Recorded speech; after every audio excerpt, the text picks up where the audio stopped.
Hello everyone, कैसे हैं आप सब। एक बार पुनः से कोचिंग क्लासेस पर स्वागत है। उम्मीद करता हूं आप सब अच्छे होंगे, मस्त होंगे, बेहतर होंगे। आप सभी की पढ़ाई बेहतर चल रही होगी। क्लास 11 फिजिक्स में आज हम बात करेंगे दाब और प्रतिबल में अंतर। बच्चों, यदि हम दाब की बात करते हैं तो दाब का मतलब होता है एकांक क्षेत्रफल पर लगने वाला बल। ये आपका दाब है बच्चों, क्या है? दाब है। और वहीं पे यदि हम प्रतिबल की बात करते हैं तो प्रतिबल भी कहता है कि एकांक क्षेत्रफल पर लगने वाला बल प्रतिबल कहलाता है। तो सर परिभाषा तो दोनों सेम हो गया, लेकिन फिर अंतर क्यों पढ़ रहे हैं? बिल्कुल अंतर पढ़ेंगे। देखिए बच्चों, जब दाब की बात करते हैं तो जैसे मान लीजिए आपका एक पृष्ठ है, ठीक है, एक पृष्ठ है और उस पर दाब लगाया जाता है। ये मान लीजिए पृष्ठ है बच्चों, है ना। इस पृष्ठ पर हम दाब लगाते हैं। तो जब दाब लगाते हैं तो जब दाब लगेगा तो पूरे पृष्ठ पर समान रहेगा। जब दाब लगेगा तो पूरे पृष्ठ पर समान रहेगा, मतलब इस पूरे पृष्ठ पर जो बल का मान है वो समान है। लग रहा है एक निश्चित क्षेत्रफल पर ही, लेकिन सभी पृष्ठों पर जो दाब लगेगा वो समान होगा। इस स्थिति पे बच्चों ये जो बल का मान है वो हर एक बिंदु पर समान है। मतलब इस पृष्ठ के प्रत्येक बिंदु पर जो बल का मान होगा वो समान होगा। तो प्रति एकांक क्षेत्रफल पर कार्य करने वाले बल को ही दाब कहते हैं, जिसका मान प्रत्येक पृष्ठ पर समान रहता है। लेकिन जब हम प्रतिबल की बात करते हैं तो प्रति एकांक क्षेत्रफल पर कार्य करने वाला बल है, किंतु इसका मान भिन्न भिन्न पृष्ठों पर भिन्न भिन्न होता है। ठीक है। जैसे मान लीजिए बच्चों, आपका दाब जैसे वायुमंडलीय दाब ही है। दाब का जो एसआई मात्रक पास्कल है ना, बाकी बल बटा क्षेत्रफल तो न्यूटन पर मीटर स्क्वायर, ये तो अलग मैटर है।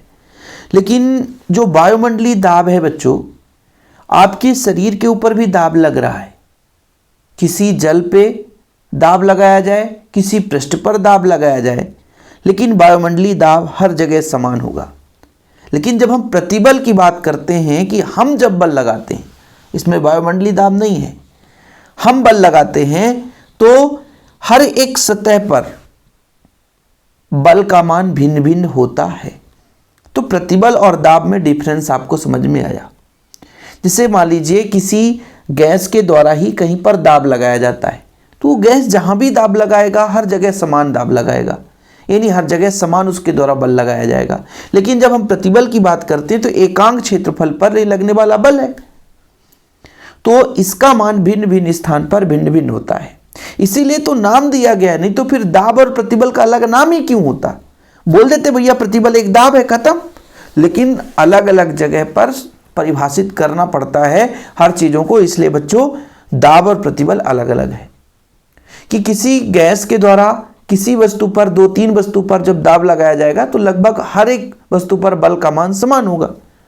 तो कहीं ना कहीं हर एक वस्तु पर जो बल का मान समान है तो वहां पे दाब लग रहा है। लेकिन वहीं पे यदि भिन्न भिन्न हो जाए, पृष्ठों पर भिन्न भिन्न हो जाए बल का मान, तो प्रतिबल कहला जाता है।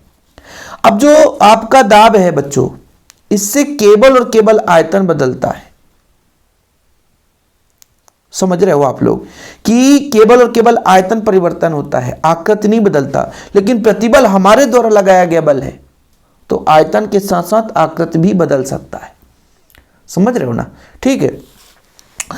अगला नंबर देखिए, यदि दाब पदार्थ के अंदर की ओर कार्य करता है तो धनात्मक, और यदि पदार्थ के बाहर की ओर कार्य करता है तो ऋणात्मक कार्य लिया जाता है।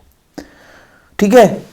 दाब जो है पदार्थ के बाहर की ओर कार्य करेगा तो धनात्मक, और किंतु यदि पदार्थ के बाहर, देखो, अंदर की ओर कार्य करेगा तो धनात्मक, और यदि बाहर की ओर कार्य करेगा बच्चों तो ऋणात्मक माना जाता है।